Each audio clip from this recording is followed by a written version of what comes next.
안녕하세요. DJ 라니입니다. 오늘의 사연 시작해 보겠습니다. 요즘 세상이 험하고 믿을 사람 하나 없다지만 가족끼리 밥도 마음 놓고 못 먹는 일이 생길 줄이야 저는 상상도 못했어요. 제 칠순날 며느리의 밥상을 앞에 두고 받은 전화 한 통으로 제 인생 가장 충격적인 장면을 보게 된 그날의 이야기. 지금부터 들려드릴게요. 저는 아주 작은 시골 마을에서 태어났어요. 워낙 외진 곳이라 읍내까지 나가려면 걸어서 한참을 가야 했고 버스도 하루에 서너 번밖에 다니지 않았죠. 그런 동네에서 저희 집은 유독 더 가난했어요. 아버지가 일찍 돌아가셨기 때문에 집안 생계는 오롯이 어머니 혼자서 감당하셔야 했고 저희 삼남매는 늘 어머니 등에 엎여 살았다고 해도 과언이 아니었어요. 저희를 먹여 살리려 어머니는 새벽마다 일어나 두부를 쑤셨어요. 한겨울엔 아직 어둠이 남은 부엌에서 찬물에 손을 담그며 콩을 불리고 맷돌에 콩을 갈아내셨어요. 이불 속에서 눈만 겨우 뜨고 바라보면 부엌에 연기처럼 올라오는 김과 어머니의 등이 그림자처럼 겹쳐 보였어요. 두부를 만드는 건 단순히 음식 준비가 아니라 저희 집에 생계를 짊어지는 일이었죠. 어머니는 두부를 한 덩어리 한 덩어리 꺼내 물에 담그셨고 저는 그걸 커다란 대야에 담아 머리에 이고 읍내 장터까지 걸어갔어요. 12살밖에 안 된 제가 어린 동생 손을 잡고 대야를 이고 터벅터벅 걷는 걸 보면 장에 나온 아주머니들이 늘 혀를 끌끌 차셨어요. 아주머니, 오늘 두부는 더 고소해요. 콩을 밤새 불렸거든요. 아이고 장하다 장해. 이 어린 것들이 벌써 장사를 다 하네. 난 이 집 두부가 제일 맛있더라.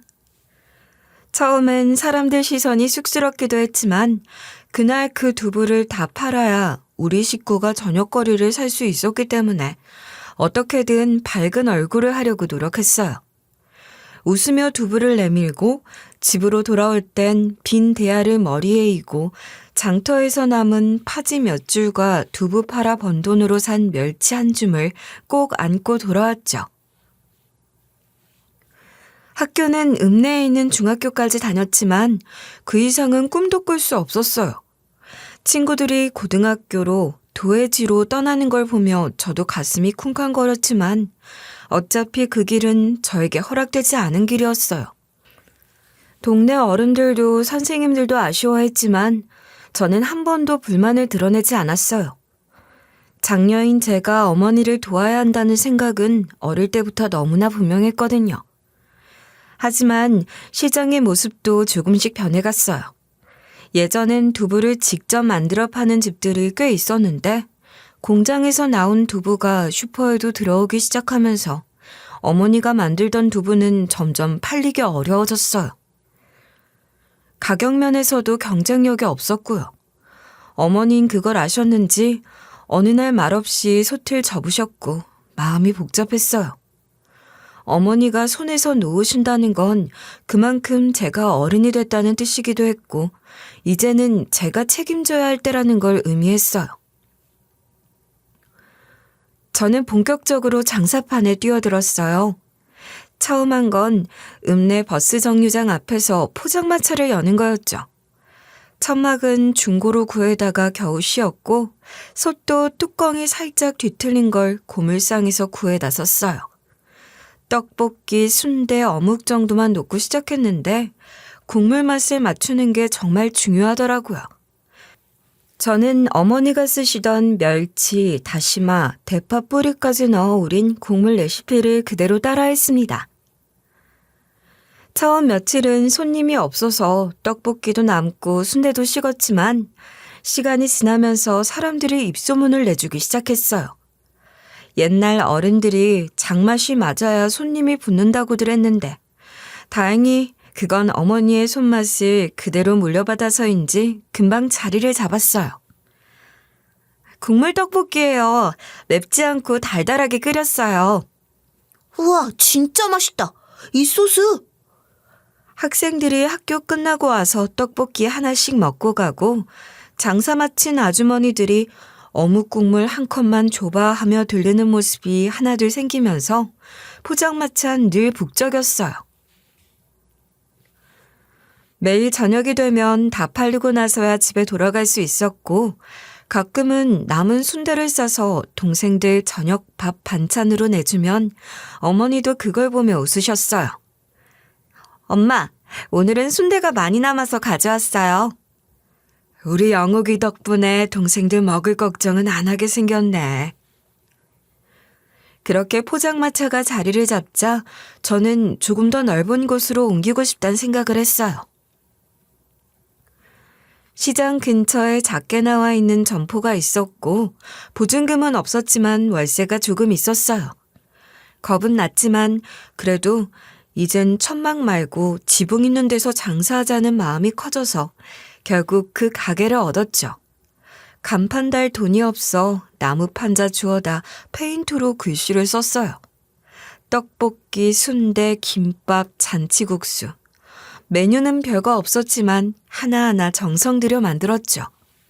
그리고 그때부턴 새벽에 조금씩 두부도 만들어서 팔기 시작했어요. 어머니가 쓰시던 방법 그대로요. 콩을 불리고 갈고 모포로 감싸 덩어리로 만들어 뜨거운 물에 담근 두부를 손님들한테 내밀며 말했어요.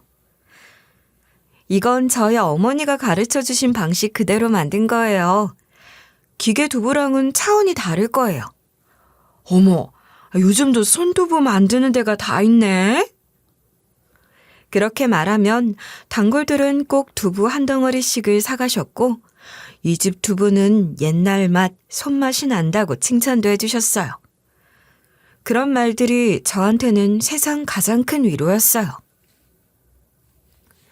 왜냐하면 그 시기쯤 어머니가 세상을 떠나셨거든요. 누구보다도 제 곁에 오래 있어줄 줄 알았던 어머니가 투병 끝에 저희 곁을 떠나셨고 그날 이후 저에겐 집에 돌아가 말 걸 상대가 없었어요. 동생들은 각자 자립해서 나가 살고 있었고 저는 가게와 집만 오가는 생활이었죠. 젊은 시절 저는 늘 일에 쫓겨 살았어요. 새벽 5시에 가게 문 열고 밤 10시가 다 돼서야 문을 닫았죠. 손목엔 늘 파스를 붙이고 있었고 그 시간 동안 거의 허리가 굽다시피 한 채 살았지만 일하는 게 버릇이 돼서 멈출 수 없었어요. 그때 저를 버티게 한 건 오직 가게였어요. 매상에 올라가면 그래 오늘은 동생한테 용돈이라도 보낼 수 있겠다 하고 마음이 놓였고 손님이 많이 오면 다행이다 오늘도 장사가 되네 하고 혼자 위로했어요. 그런데 그런 저에게 어느 날 작은 변화가 찾아왔어요. 바로 남편을 만나게 된 거죠. 당시 남편은 같은 시장에서 채소 가게를 하던 사람이 있었는데 말수 적고 꾸밈 없는 사람이었어요. 매일 아침마다 무거운 박스를 들고 나오고 비 오는 날이면 비닐 덮개를 고치며 가게를 지키곤 했죠. 남편은 자주 제 가게 근처를 서성였고 장날이면 제 포장도 도와주고 김밥 재료가 떨어지면 본인 가게에서 실하게 쌓은 오일을 건네주기도 했어요. 저는 처음엔 무덤덤했지만 남편이 꾸준하게 다가오는 모습에 점점 마음이 움직이기 시작했어요. 왜 이렇게 자꾸 도와주세요? 그냥 좋아서요. 아니, 그게 아니라 맞아요. 좋아서요. 그 말에 저는 웃을 수밖에 없었고 그렇게 저희는 조용히 가까워졌어요. 그렇게 그 시절 참 순박한 연애가 시작됐고 결혼은 소박하게 치렀어요. 시골집 마당에 국수 삶고 동네 사람 몇몇 불러 나눠들게 한 게 다였죠. 그래도 세상 누구보다 따뜻한 날이었어요. 그리고 그렇게 저희는 진짜 가족이 되었어요. 그렇게 결혼해 아들 하나 낳고 탈없이 잘 살던 어느 날이었어요. 아들이 고등학교 1학년이던 해 모든 게 한순간에 무너져 내렸습니다. 그날도 남편은 여느 날처럼 새벽 어둠을 뚫고 농산물 도매시장으로 향했죠. 늘 하던 대로 새벽 4시쯤 잠결에 잠깐 일어난 저에게 인사도 없이 소리 죽여 나가곤 했는데 저는 그게 늘 마음에 걸렸어요. 여보, 그렇게 새벽마다 안 자고 일하니 괜찮겠어? 몸 상하겠어. 걱정 마. 난 오히려 이 시간이 제일 좋더라. 사람도 없고 길도 한산하고. 당신이랑 석이 자는 모습 보고 나가면 마음도 편하고 좋아. 남편은 항상 그렇게 말했어요. 피곤해 보일 때도 있었지만 나는 한참 일할 때다 하고 웃으며 넘겼고 저는 그 말에 더 안쓰러운 마음이 들곤 했죠. 그런데 점심 장사로 한참 바쁘던 오후였어요. 어묵국을 데우고 떡볶이를 저으며 손님을 받느라 정신이 없던 제 앞에 갑자기 낯선 남자 둘이 가게 문을 열고 들어섰어요. 경찰이었어요. 순간 제 심장이 이상하게 쿵 내려앉는 기분이었고 본능적으로 안 좋은 일이란 걸 직감했던 것 같아요. 혹시 고영호 씨 부인이신가요? 예, 그런데 왜요? 말씀드리기 조심스럽지만 남편분께서 오늘 새벽 교통사고를 당하셨습니다. 중앙선을 침범한 대형 트럭이 정면으로 들이받았고 병원으로 옮기긴 했지만 결국 그 말이 채 끝나기 전 제 손에서 국자가 뚝 떨어졌어요. 그만 그 자리에 주저앉았고 가게 안에 있던 손님 한 분이 깜짝 놀라 저를 붙잡아 일으키려 했지만 아무 말도 들리지 않았어요. 눈앞이 새하얘졌고 몸이 굳은 사람처럼 움직일 수가 없었어요. 그렇게 아무 정신도 없는 사이에 장례식이 치러졌고 그곳엔 사람들이 끊이지 않았어요. 남편의 채소를 사던 단골들도 시장통에 살던 오래된 얼굴들도 그리고 제 가게에 오던 손님들까지도 조문에 와서 울어주셨어요.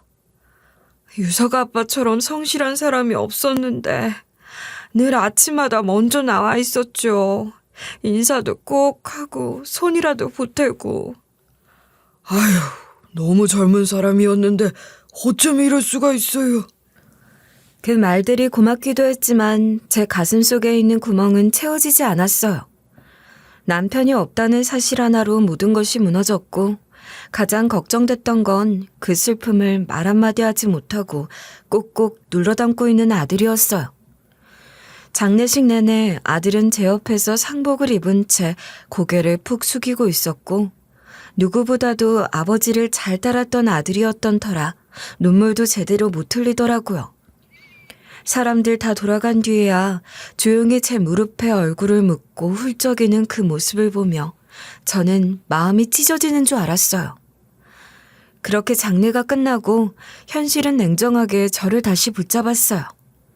매일 아침이면 남편과 함께 시작하던 일상은 온전히 저 혼자만의 몫이 됐고 장례 비용을 치르고 나면 당장 생활비도 빠듯해질 판이었어요. 다행히 남편 앞으로 들어온 보험금이 있었는데 그걸 들고 저는 한참 고민했어요. 아들 등록금은 일단 떼어두고 나머지로 뭘 할 수 있을까? 어떻게든 이 돈을 헛되이 써선 안 된다는 생각뿐이었어요. 이 돈 어떻게 써야 당신이 마음 놓을까? 보험금 내역서를 들여다보다가 결국 저는 결심했어요. 이제는 월세 가게가 아니라 내 이름으로 된 내 가게를 하나 사자고. 매달 나가는 월세에 속 끓이지 않아도 되는 내 터전이 하나 있으면 아들 대학 다니는 동안은 버틸 수 있겠다 싶더라고요. 그렇게 가게 계약서를 받던 날 손이 바들바들 떨렸어요. 서명란에 제 이름을 또박또박 적고 도장을 찍을 때 마음 한켠에선 남편이 제 어깨를 토닥이며 웃어주는 듯 했어요. 그 무렵 아들도 묵묵히 제 곁을 지켰어요. 방과 후에 가게로 와서는 무거운 박스를 날라주고 냄비에 물을 붓고 면을 삶으며 조용히 저를 도왔죠. 너 공부할 시간 줄어드는 거 아니야? 괜찮겠어? 난 괜찮아. 지금 엄마 혼자 하게 둘 수 없잖아. 그래도 이건 엄마가 해야 하는 거지 너까지 끌어들일 일은 아닌데. 나도 식구야. 같이 버텨야지. 아빠도 그랬을 거야. 아빠가 엄마 걱정 얼마나 많이 할 텐데. 그 말에 저는 다시 울컥했어요. 어린 줄로만 알았던 아들이 이렇게 어른이 되어 있다는 게 놀랍고 미안했죠. 한창 친구들과 어울릴 나이에 국수 면발을 적고 있는 아들 모습이 눈물겹도록 대견했어요. 무튼 그렇게 우리 모자는 둘이서 하루하루를 다시 읽어나가기 시작했어요. 손님들은 예전보다 더 많이 찾아와 주었고 일부는 남편이 사고로 떠났다는 걸 알고 와서 두부 한 덩어리 더 사가며 응원도 해주셨어요. 가게가 더 따뜻해졌네요. 두부 맛 언제 봐도 참 좋아요. 계속 팔아주세요, 사장님.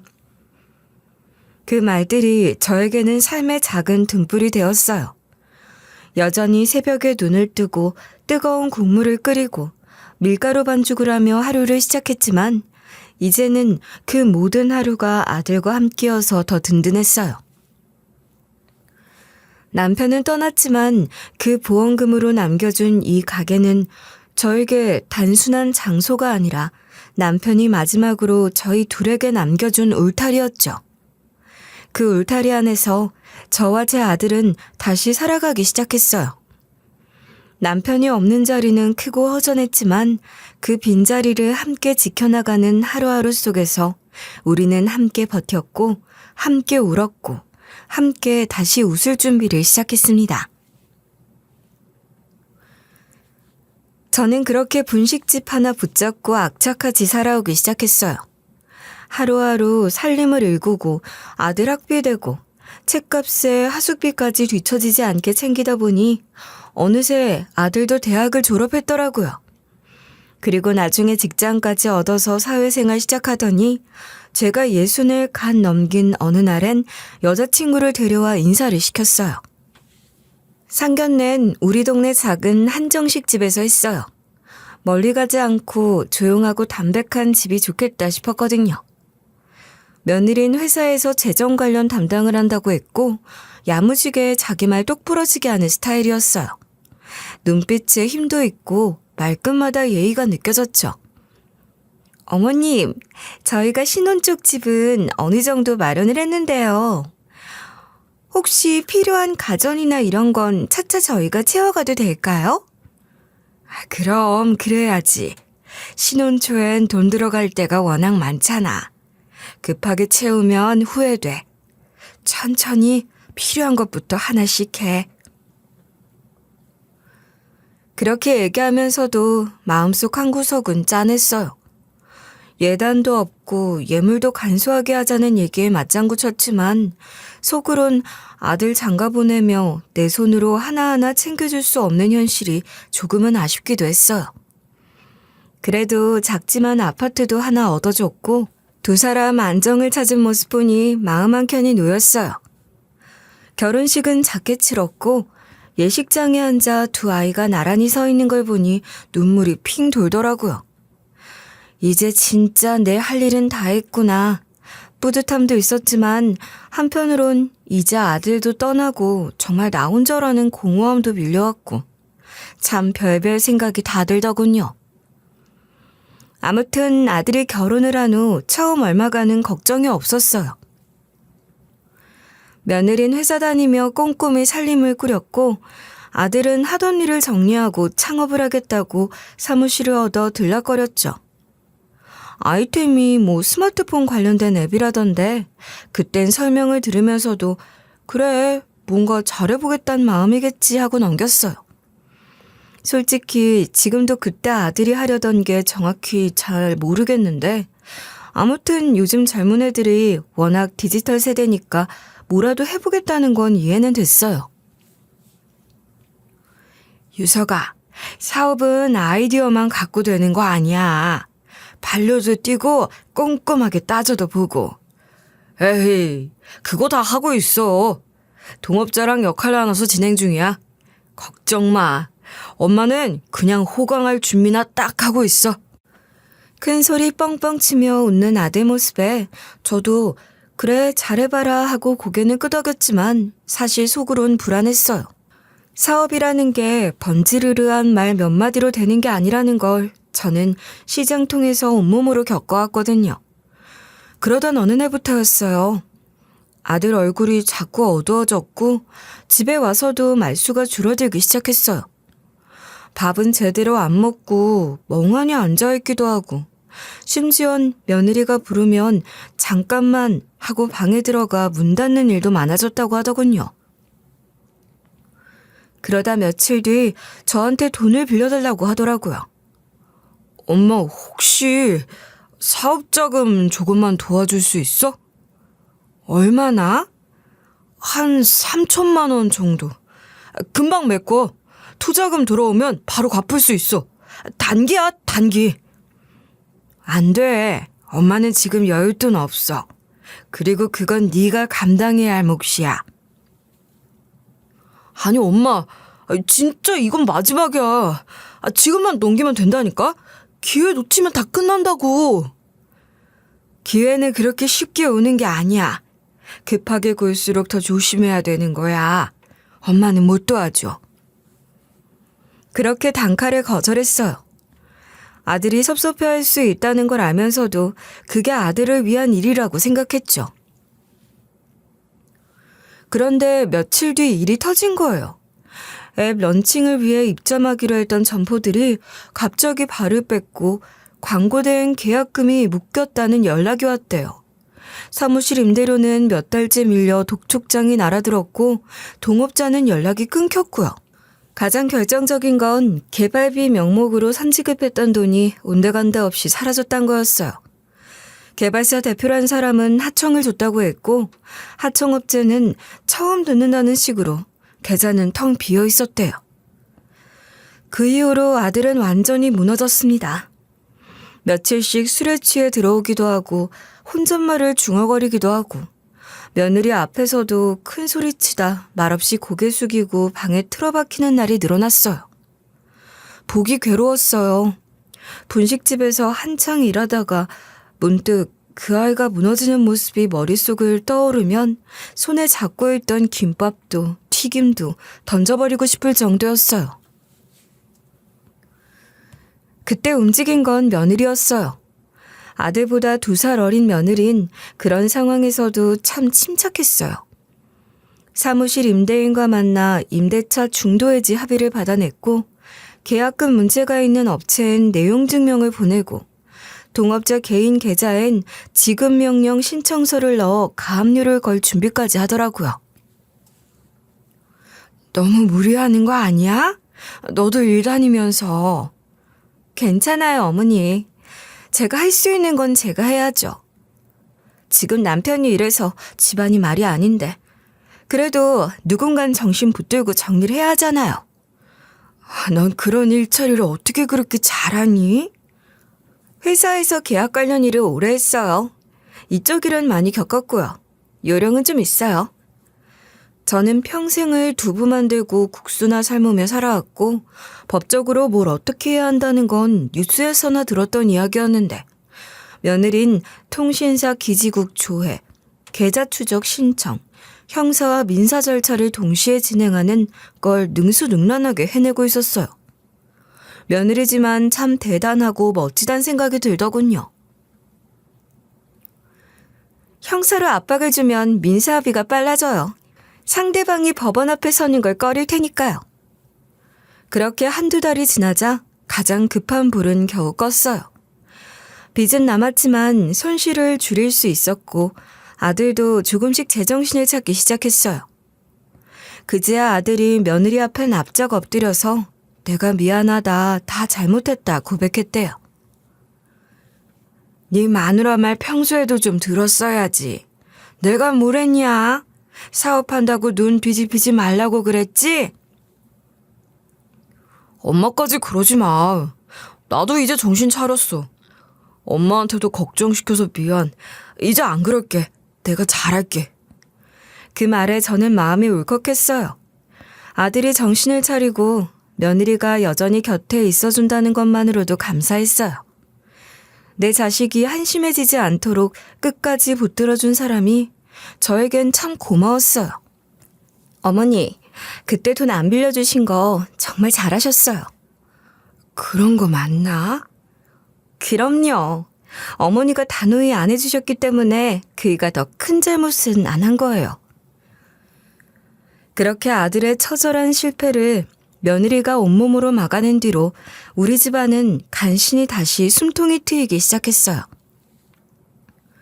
그 일은 정말 크고 깊은 상처였지만 동시에 아들에게는 인생에서 두고두고 기억에 남을 회초리였던 것 같았어요. 그 일을 겪은 후 아들은 달라졌어요. 전처럼 허황된 꿈을 쫓거나 친구들이 입 밖에 침 튀기며 떠드는 투자일기에 혹하지 않았고 술자리에 끌려다니는 일도 확 줄었어요. 엄마, 진짜 나 이번엔 정신 제대로 들었어. 나 이제는 남 말 안 믿어. 내가 뭐라고 감당도 안 되는 걸 버렸던 건지. 그래 임마. 네가 그렇게 말해주니 내가 이제야 좀 숨을 쉬겠다. 돈 날린 건 둘째치고 네 얼굴이 그렇게 망가지는 거 보면서도 내가 아무것도 못 해줬잖니. 그렇게 아들은 결국 본인이 하고 싶다는 욕심은 내려놓고 다시 취업을 선택했어요. 처음엔 자존심이 상했는지 며칠 망설이는 눈치였는데 며느리랑 긴 대화를 나눈 뒤 결심을 굳힌 모양이었어요. 결국은 안정적인 회사를 골라 들어갔고 묵묵히 출퇴근을 하면서도 자잘한 집안일까지 도와주는 모습에 저는 그제야 안도의 한숨을 쉬었어요. 그 후 몇 년은 참 바쁘게 흘러갔어요. 아들도 일에 익숙해졌고 며느린 꾸준히 회사 생활을 이어가며 집안 살림도 빈틈없이 챙겼죠. 저는 여전히 가게를 지켰고요. 가게는 잘 됐어요. 낡고 오래된 가게인데도 오히려 더 잘 됐죠. 젊은 사람들이 인터넷에 올린 맛집 리스트에도 제 가게 이름이 오르내리고 유튜버가 찾아와 영상도 찍고 그 덕을 많이 봤죠. 그러던 어느 해였어요. 시장 한복판에 재개발 이야기가 본격적으로 터져나왔어요. 예전부터 소문만 무성했는데 이번엔 시장 상인회에서 직접 설명회 공지를 붙였고 시청에서도 공무원이 내려와 관련 문서를 돌리기 시작했죠. 아니, 이번에도 말만 그런 거 아니야? 몇 년 전에도 재개발한다더니 흐지부지 됐잖아. 이번엔 진짜래. 추진이 생겼고 설계도 나왔대. 구청에서도 다 확인했고. 그럼 우리 이 자리 다 밀어버리고 새로 들어가야 되는 거야? 보상금 받고 새 건물에 입주권도 준다잖아. 오래 장사한 사람은 우선순위도 준대. 솔직히 말하면 처음엔 실감이 안 났어요. 여태껏 자리를 지켜왔던 곳이 하루아침에 헐린다고 해도 그게 실제로 일어날 거라고는 생각 못 했거든요. 그런데 이번엔 진짜더라고요. 보상 기준이 정해졌고 감정평가가 시작되면서 분위기는 빠르게 변했어요.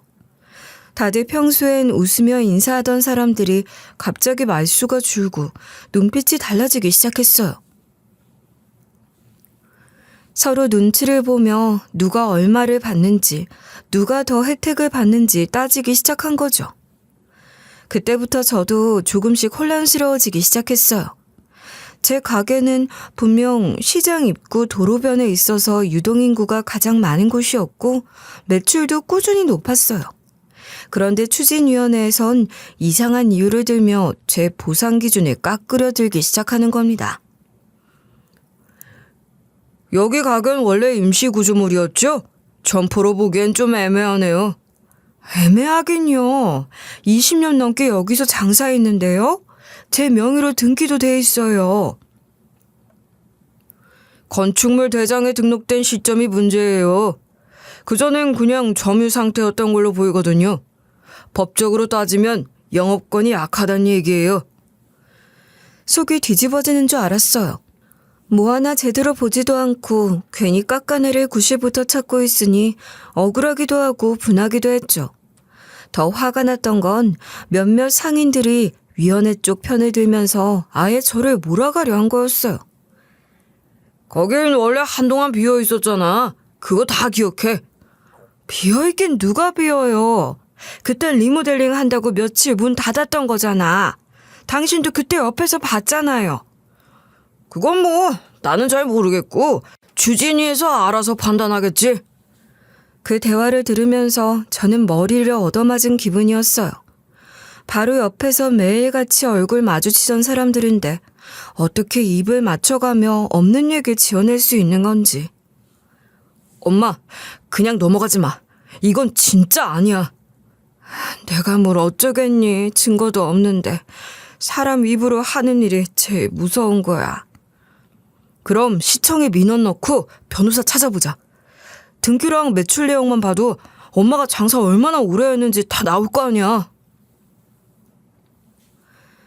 결국 저는 아들 손을 잡고 시청도 가고 법률 상담도 받으러 다녔어요. 변호사 사무실에서 서류를 정리해주고 나니 등기 이전 날짜, 사업자 등록 내역, 카드 매출 증빙까지 다 깔끔하게 정리됐고 그 덕분에 추진위원회도 더는 시비를 걸지 못했어요. 네, 확인 결과 영업 이력이 꾸준했네요. 해당 자료 반영해서 보상액 다시 검토하겠습니다. 그 말 한마디 듣는 데까지 얼마나 많은 밤을 뜬 눈으로 지새웠는지 몰라요. 아들은 계속 옆에서 도와줬고 며느리도 챙기며 매일같이 자료 모으고 정신없이 움직였죠. 엄마가 그냥 넘어갈 뻔했다니까. 니네 없었으면 어쩔 뻔했니? 어머님, 이제는 세상이 너무 서류 중심이라서 그래요. 말로 얘기하면 지는 거예요. 그러게, 엄마도 이제 뭐든 다 문서로 남기고 살아야 돼. 그런 시대야 이제는. 그 말을 들으면서 웃으면서도 한편으론 가슴이 시큰했어요. 저는 그저 열심히 장사하고 사람들한테 성실하게 대해온 것밖에 없는데 세상은 그걸 숫자와 문서로 증명하지 못하면 다 없는 일처럼 만들어버리더라고요. 무튼 결국 제 권리는 인정받았고 입주권도 확보할 수 있었어요. 그런데도 마음 한켠은 계속 허전했어요. 20년 넘게 함께 장사했던 이웃들이 보여준 낯선 얼굴들. 그 차가운 말투가 머릿속에서 떠나질 않았거든요. 사람이 어떻게 이렇게 변하니? 그렇게 잘 대해줬던 사람들이.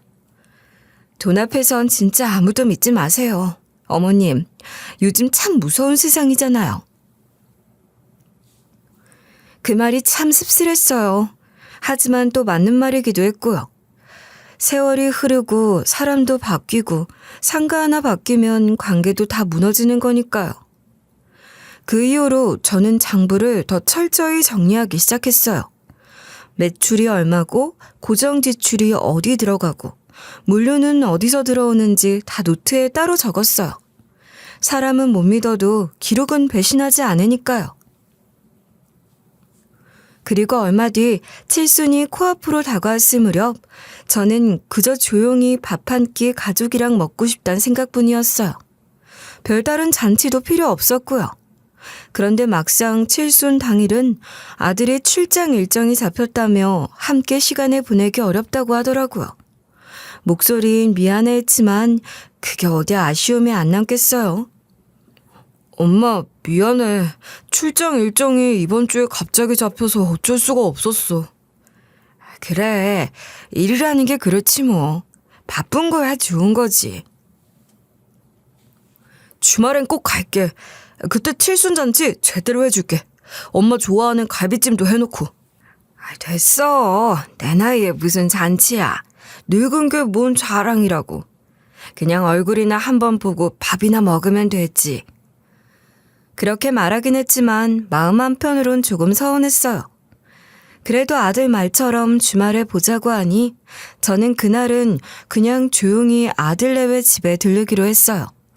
며느리가 밥상을 차려주겠다고 했거든요. 그날 저녁 며느린 정갈하게 음식을 차려주었고 저도 그런 며느리가 고마웠어요. 반찬 가지수도 많았고 국물까지 따뜻하게 데워오는 정성에 아들에게 좀 서운했던 마음까지 풀리는 듯했죠.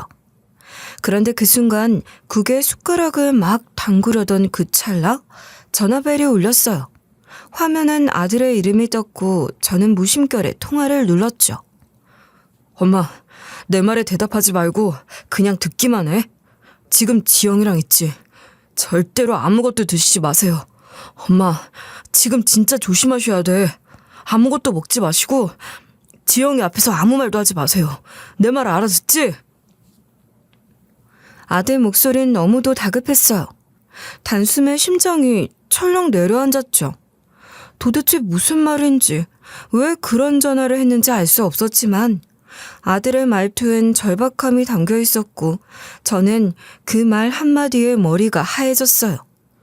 눈앞에 있는 며느린 평소처럼 밥을 나르고 있었는데 그 순간마저도 낯설게 느껴졌어요. 저는 본능적으로 움직였어요. 며느리가 뒤돌아선 틈을 타 밥그릇을 살짝 바꿨어요. 만약 뭔가 들어가 있다면 제가 아니라 며느리가 먹게 되겠죠. 그런 생각까지 들 정도로 상황이 불안하고 저는 아들의 전화를 도저히 무시할 수 없었어요. 그런데 문제는 그 다음이었어요. 절 무서운 눈으로 뚫어져라 보며 며느리가 그렇게 묻는 거예요. 어머님, 밥은 왜 바꾸셨어요? 그 말이 떨어지자마자 숨이 멎는 줄 알았어요. 그 눈빛, 그 말투가 저를 꿰뚫어 보는 것 같았어요. 온몸에 소름이 돋더군요. 어머님, 아까 그이한테 전화 받으신 거죠? 저 의심하신 거잖아요. 혹시 제가 어머님을 해칠 거라고 그런 생각하신 거예요? 도저히 무슨 말을 해야 할지 모르겠더라고요. 어물쩍 대답도 못하고 있으니까 며느리가 조용히 한숨을 쉬며 제 맞은편에 앉았어요. 그리곤 차분하게 말을 이었어요. 어머님, 실은 오늘 꼭 드릴 말씀이 있어서 모셨던 거예요. 어머님이 충격받으실 수도 있지만 이건 꼭 아셔야 해서요. 사실 그이가 어머님께 거짓말을 하고 있어요. 지금 그이는 어머님 앞으로 떨어질 재개발 보상금을 노리고 있어요. 그 말에 저는 숨을 멈췄어요. 순간 며느리의 입술이 움직이는데 그 말들이 귀에 잘 들어오지 않았어요. 무슨 말인지, 어떻게 그런 얘기를 여기서 하는 건지 도무지 이해가 되지 않았죠. 그게 무슨 뚱딴지 같은 소리냐? 그이는 이미 저와 이혼 준비를 하고 있었어요. 그리고 다른 여자와 따로 살림을 차렸고요. 그 여자랑 함께 계획을 세웠어요. 어머님 보상금으로 또 사업을 벌이겠다고요. 그러기 위해서 제 이미지를 망치고 어머님 눈밖에 나게 하고 결국 이혼까지 이끌어내고 그 다음엔 어머님 목까지 가로채려는 거예요. 저는 손에 들고 있던 숟가락을 내려놨어요. 뭐가 뭔지 모르겠고 믿고 싶지도 않았어요. 제 아들이 그런 일을 계획했다고요? 며느린 제 표정을 보고는 가방을 열었어요. 그리고 안에서 두툼한 봉투 하나를 꺼내 식탁 위에 올렸어요. 믿기지 않으시죠? 이 안에 다 들어있어요. 어머님, 지금 제가 이걸 꺼내기까지 얼마나 고민했는지 모르실 거예요. 그 안엔 사진들이 들어있었어요. 아들이 한참 어려 보이는 여자와 다정하게 찍힌 사진들. 함께 팔짱을 끼고 걸으며 웃고 있는 모습. 식당에서 식사하며 와인잔에 부딪히는 모습. 더 이상 변명할 수 없는 사진들이었어요. 이게 다 언제부터 이런... 거의 반년 전부터요. 처음엔 그냥 단순히 바람 피우는 줄로만 알았어요. 저도 참았죠. 그런데 그게 아니에요. 어머님 돈을 어떻게 가져갈지 계획하는 걸 제가 알아버린 거예요. 저는 말을 잇지 못하고 한참을 바라봤어요. 도무지 믿기지 않았어요. 그리고 그 다음 나온 건 위임장이었어요. 제 인감도장까지 복사돼 있더군요. 이건 그이가 준비한 위임장이에요. 어머님 이름으로 작성돼 있죠. 인감도 사실 도용이에요. 어머님 집에 들렀을 때 훔쳐간 것 같아요. 재개발 보상금 입금 계좌도 바꾸려 했던 증거 여기에 있어요. 저는 멍하니 서류들을 넘겨보다가 결국 손을 덜덜 떨었어요. 거기서 끝이 아니었어요. 며느린 마지막으로 핸드폰을 꺼내 음성 파일을 들려주었어요. 그건 분명히 제 아들의 목소리였어요. 아, 엄마가 나한테 해준 게 뭐 있다고. 이제 이 정도는 내가 가져야지. 뭐 다 늙어서 그 돈이 뭐가 필요가 있어. 솔직히 엄마 재산은 내가 관리해야 맞지 않냐고. 걱정 마. 어떻게든 방법은 있어. 걱정 마. 이 오빠가 너 아주 공주 대접받으며 살게 해줄 테니까. 진짜지, 오빠? 나 오빠만 믿는다. 그 녹음본 앞에서 저는 그 자리에 주저앉고 말았어요. 아무리 아들이지만 그런 말을 할 줄은 몰랐어요. 그렇게까지 저를 낮게 보는 줄도 몰랐고요. 이게 진짜 그 애가 한 말이란 말이니? 그 자리에서 저는 그대로 무너져 내릴 뻔했어요. 가슴 깊은 데서 끓어오르는 분노와 배신감이 가슴을 꼭 쥐어왔고 숨을 제대로 쉴 수가 없었어요. 눈앞이 흐릿해지고 손끝까지 저려오더니 과호흡이 와서 입을 벌리고 가쁜 숨을 몰아쉬는데도 공기가 폐까지 들어가지 않는 것 같았어요. 어지러움이 몰려오고 속이 뒤집히는 느낌에 그대로 식탁 밑으로 주저앉을 것 같았죠. 그때 며느리가 제 손을 덥석 잡더니 단호하게 말했어요. 어머님, 지금은 주저앉아 올 시간이 없어요. 이대로 있으면 진짜 당하게 돼요. 지금부턴 지켜내야 해요. 아들도 그 여자도 이대로 두면 안 돼요. 그 말에 정신이 번쩍 들었어요. 그 아이 눈빛이 너무나 단호해서 오히려 제가 그 순간 정신을 차리게 됐어요. 평생 아들 뒷바라지하며 살았던 저는 늘 엄마니까 불쌍하니까 하면서 아들에게 다 내어주며 살아왔어요. 남편 일찍 보내고 아들이 안쓰럽고 가여워서 뭐든 다 들어주며 살았던 인생이었죠. 그런데 그게 결국 제 손으로 제 발등을 찍은 꼴이더라고요. 그 순간 깨달았어요. 제가 아들을 그렇게 만든 거라고요. 저 스스로가 아들 버릇을 잘못 들인 거예요. 며느린 제 손등위에 조용히 손을 얹었어요. 그제야 저는 알게 됐어요. 제가 의심했던 사람은 끝까지 저를 지키고 있었고 믿고 있던 사람은 등 뒤에서 제 모든 걸 빼앗으려 했다는 거요. 그게 인생인가 봐요. 정말 믿고 싶은 사람에게서 상처를 받고 예상하지 못한 곳에서 구원을 받게 되는 것. 그 순간 이후 저는 한동안 아무 말도 하지 못했어요. 집에 돌아와서도 밥 한 숟갈 넘기기 힘들었고 밤마다 아들의 녹음된 목소리가 머릿속을 떠나지 않았어요. 어머님, 너무 힘드시면 일단 병원에 가보셔야 해요. 이건 정신적으로도 충격이 큰일이니까요. 아니다. 병원보다 더 필요한 건 내가 이제 똑바로 눈 뜨는 거야. 이대로 아무것도 안 하면 그 애는 계속 그렇게 살게 될 거야. 제가 다시 정신을 붙잡은 건 분명 며느리 덕분이었어요. 그 아이가 없었으면 저는 이 모든 걸 감당할 자신이 없었을 거예요. 그리고 그때부터 저는 제 인생의 마지막 장을 다시 써야겠다고 결심했어요. 며느리는 이미 모든 준비를 마쳐둔 상태였어요.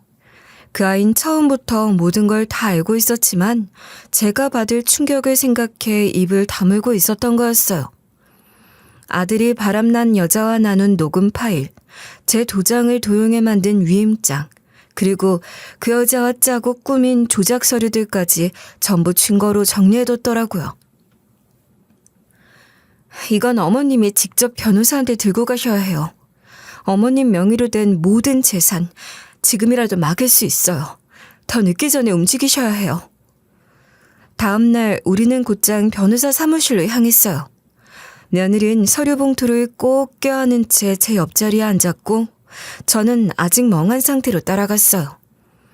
변호사는 서류들을 훑어보더니 한숨을 내쉬고 고개를 천천히 절레절레 흔들었어요.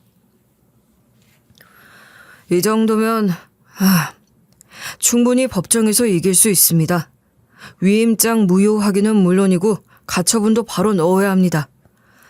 아들에게 이렇게 하는 게 맞을까요, 변호사님? 어머님, 아들이 아니라 누구든 법은 법입니다. 지금 이건 사기, 문서 위조, 재산 탈취 시도입니다. 그냥 넘어가시면 안 됩니다. 며느리와 저는 바로 위임장 무효 확인 소송을 신청했고 동시에 재산보호 가처분도 넣었어요. 아들이 저에게 접근하지 못하도록 접근 금지 신청까지 함께 들어갔어요. 며느리는 경찰서에 필요한 진술서까지 미리 정리해 두었고 저도 제 손으로 경찰서에 출두해서 모든 사실을 진술했어요. 피해자 본인이시죠? 도장 도용 사실을 알고 계셨습니까? 모르고 있었어요. 전혀 몰랐어요. 그 애가 제 서랍에서 도장을 몰래 가져갔어요. 저는 위임장을 쓴 적도 서명한 적도 없습니다. 녹음 파일과 서류도 모두 제출하셨죠? 네. 바람 상대와의 통화 녹음, 위조 서류 원본과 사진 자료 모두 드렸습니다. 그렇게 모든 게 하나하나 절차를 밟아 진행됐어요. 그리고 결과 제 칠순 잔치를 해주겠다던 그 주말, 저는 케이크 앞이 아닌 경찰서 안에서 아들과 마주하게 되었어요. 조사실 복도에서 마주친 그 얼굴은 제가 알던 아들이 아니었어요. 엄마, 실은 그게 아니고. 그게 아니면 뭔데? 네 입으로 떠든 그 말 다 들었어. 네가 직접 말했잖아. 내가 너한테 뭘 해줬는지 모르겠다고? 엄마, 그땐 잠시 홀려서 그런 거야. 그리고 여자 꼬시려면 뭔 말을 못해. 그거 가지고 지금 나를 고소까지 하겠다는 거야? 그때 조사실 옆에 있던 조폭처럼 생긴 남자가 한마디 하더라고요. 아이고, 저 친아준 어머니 돈 가로채려다 걸린 놈이네. 진짜 별 사람 다 본다. 어이, 인생 그렇게 살지 마쇼. 어떻게 지 부모 등에 칼을 꽂나 그래? 뻔뻔한 아들의 반응에 저는 더는 말할 힘도 없어졌어요. 저를 그렇게까지 낮춰본 아들의 모습을 보며 제 안에 있던 온갖 감정이 다 터져나오려고 했지만 이를 악물고 참았습니다. 그 후 법적 절차가 진행되자 아들은 제 재산을 단 한 푼도 건드릴 수 없게 됐어요. 위임장도 무효로 처리됐고 가처분 덕분에 은행에서도 계좌를 손대지 못하게 막아뒀어요. 사업 자금으로 사용하려던 계획도 전부 수포로 돌아갔고요. 거기다 그 아이가 그렇게 떠받들던 바람난 여자도 며칠 만에 곁을 떠났어요. 그 여자 이미 해외로 나갔대요. 다른 남자랑요. 꼴도 좋다 그래. 결국 얻은 것도 없이 가족까지 다 잃었네. 자업자득이지 뭐. 지영아, 고마워. 정말 고맙다. 너 없었으면 나 지금 어디서 어떻게 됐을지 모르겠다. 아니에요, 어머님. 저도 어머님 덕분 거죠. 며느리와 저는 그렇게 손을 맞잡았지만 분노로 얼굴이 시뻘개진 아들은 며느리 앞에서 소리를 고래고래 질렀어요. 며느리가 입을 열기도 전에 책상을 쾅 치고 자리에서 벌떡 일어나 소리를 질러댔죠. 네가 뭔데 날 경찰에 넘겨? 뭔데 우리 엄마 앞에서 그런 말도 안 되는 조작질을 해? 조작? 너 지금 정신이 있는 거야, 없는 거야? 내가 조작한 게 아니라 네가 한 짓을 내가 들춰낸 거야. 그래도 그렇지. 이게 가족한테 할 짓이냐고. 가족이면 네가 그딴 짓을 하면 안 됐던 거지. 넌 이미 가족 자격도 없어. 그렇게 말하면서 며느린 조용히 가방을 열어 서류 봉투를 꺼냈어요. 깔끔하게 정리된 이혼 소송 서류였어요. 변호사 도장이 찍힌 채 이미 접수 준비가 완료된 문서들이었죠. 이제 너랑 나는 끝이야. 난 지금부터 어머님 편이야. 네가 무슨 짓을 했는지 다 밝혀질 거야. 이혼도 소송도 재산 분할도 내가 다 준비해놨어. 너한텐 마지막 한 푼까지 다 받아낼 거니까 단단히 각오해. 그 말에 아들은 더는 아무 말도 못했어요. 뭔가 소리치고 싶은데 말문이 막힌 얼굴이었죠. 그동안 며느리를 얕잡아봤던 게 무너지는 순간이었어요. 그렇게 모든 길이 막힌 아들은 결국 며칠 뒤 저에게 무릎을 꿇더군요. 엄마, 내가 잘못했어. 내가 잠깐 미쳐 있었던 것 같아. 진짜 정신이 나갔었어. 엄마, 제발 용서해줘. 그 말에 저는 한참 동안 아무 말도 안 했어요. 눈앞에 무릎 꿇고 있는 게 내 아들이란 사실이 믿기지 않았어요. 아니, 믿고 싶지 않았던 게 맞겠죠.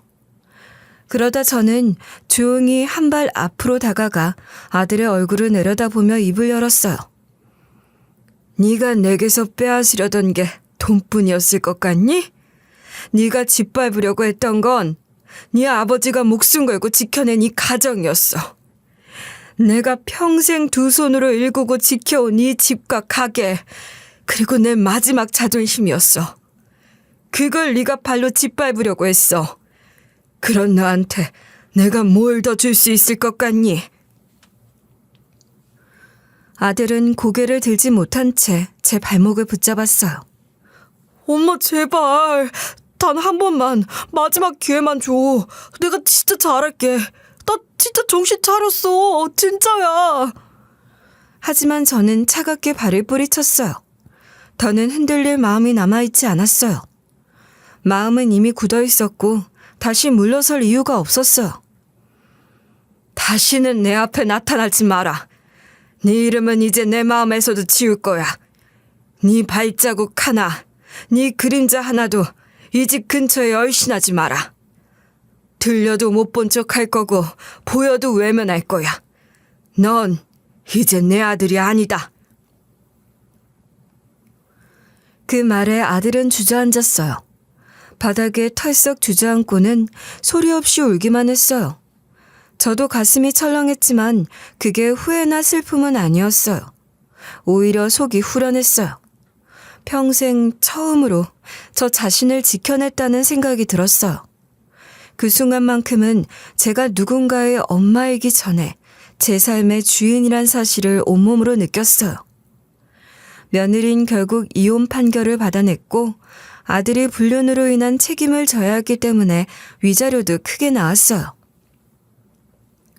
제 재산과 가게, 재개발 보상금도 가처분이 그대로 유지됐고 법적으로도 완전히 제 소유가 확정됐어요. 아들은 어떤 방식으로도 제 자산에 손을 댈 수 없게 됐고요. 어머님, 이제 진짜 다 끝났어요. 어머님 이름으로 등기 변경도 끝났고 보상금 계좌도 안전하게 따로 관리해뒀어요. 정말 고생 많으셨어요. 네가 없었으면 나 지금 다 뺏기고 망했을지도 몰라. 너한테 미안하고 또 고맙고 그렇다. 저는 법으로 아들을 벌했고 숫자로 혼쭐 내줬고 무엇보다도 제 손으로 제 인생을 끝까지 지켜냈어요. 예전 같았으면 아들이 무릎 꿇은 그 순간 마음이 무너졌을지도 몰라요. 하지만 이젠 아니었어요. 그 애가 나눈 말 하나, 눈빛 하나조차도 저는 두고두고 기억할 거예요. 이제 저는 깨달았거든요. 이제 제 인생에서 가장 먼저 생각해야 할 사람은 더 이상 아들도 누구도 아닌 저 자신이라는 거려. 재개발이 확정되면서 저는 처음으로 제 이름 석자가 적힌 아파트를 손에 넣게 됐어요. 평생 가게에서 흘린 땀방울과 온갖 서러움이 담긴 세월을 지나 드디어 제 손으로 이룬 집이었어요. 넓진 않았지만 햇살이 따사롭게 들어오는 남향 거실이 있었고 창을 열면 작은 공원이 내려다 보이는 조용한 동네였어요. 열쇠를 돌리고 현관문을 처음 열던 날 저는 잠깐 말없이 그 자리에서 가만히 서 있었어요. 그 순간만큼은 눈물이 차오르기도 했지만 괜히 어깨를 쓱 한번 털고는 마음을 다잡았어요. 가게를 정리하면서 손님들, 단골들 오며 가며 한 끼 채워주었던 정이 생각나 마음이 살짝 헛헛하긴 했지만 더 이상 새벽에 일어나 국물 끓이고 떡볶이 볶으며 불 앞에 서 있을 필요가 없다는 사실이 조금은 위안이 됐어요. 이제 저는 아침이면 운동화를 깨어 신고 집 앞 공원을 산책해요. 나무에 이슬 맺힌 걸 보며 커피 한 모금 마시고 강아지 데리고 나온 사람들 지나가는 걸 바라보며 걷다 보면 마음이 가라앉고 한결 부드러워지죠. 오후에는 동네 복지관 도서실에서 책을 읽고 일주일에 2번은 노인 요가도 배우러 다녀요.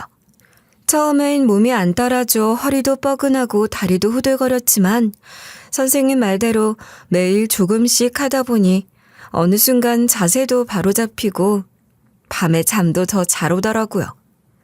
며느린 이혼하고도 제 곁을 떠나지 않았어요. 오히려 전보다 더 자주 찾아왔고 어느새 저와 한 식구처럼 편하게 드나들게 됐어요.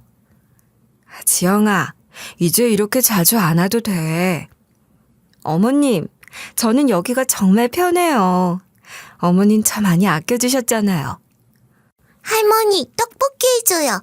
예전에 해줬던 그 매콤달콤한 거. 아이고, 우리 공주님, 또 떡볶이 타령이네. 알았어. 근데 맵게는 못 해준다. 엄마도 혼나면 할미도 곤란해. 작은 손으로 제 무릎에 올라타는 손녀를 보면 저는 다시 젊은 시절로 돌아간 듯한 기분이 들어요. 허리며 무릎이 다 쑤시면서도 그 아이 손 꼭 잡고 주방으로 향하게 되죠. 고춧가루 풀고 양념장 섞고 떡 넣고 국물 우려내는 그 짧은 시간이 어쩌면 지금 제 인생에서 가장 활기찬 시간인지도 모르겠어요. 며느리와 저, 이제는 시어머니와 며느리 사이가 아니라 정말 모녀 같은 사이가 되었어요. 반면 아들은 모든 걸 잃고 초라한 상태로 살아가고 있어요. 바람난 여자에게도 버림받았고 사업이니 뭐니 하던 일자리도 못 잡은 채 이리저리 전전하다가 겨우 한 달에 한 번 손녀 얼굴이나 보러 오는 수준이죠. 손녀를 만날 땐 꼭 며느리 허락을 받아야 하고 시간도 정해진 만큼만이에요. 처음엔 며느리가 너무 냉정한 거 아니냐는 생각도 들었지만 지금은 이해해요. 그것마저도 아이한테는 보호를 위한 방식이니까요. 솔직히 말하면 마음이 아예 안 약해진 건 아니에요. 무릎 꿇고 사정하던 아들의 얼굴을 떠올리면 가끔은 눈물이 나요. 가끔 오는 아들의 행색을 봐도 마음이 안 좋고요. 하지만 그걸 받아줬다간 또다시 모든 걸 망가뜨릴 걸 너무나 잘 알아요. 그 아이를 그렇게 만든 게 저였잖아요. 다 받아주고 다 들어주고 오냐오냐 키운 결과였어요. 그러니까 지금이라도 끊어야 해요.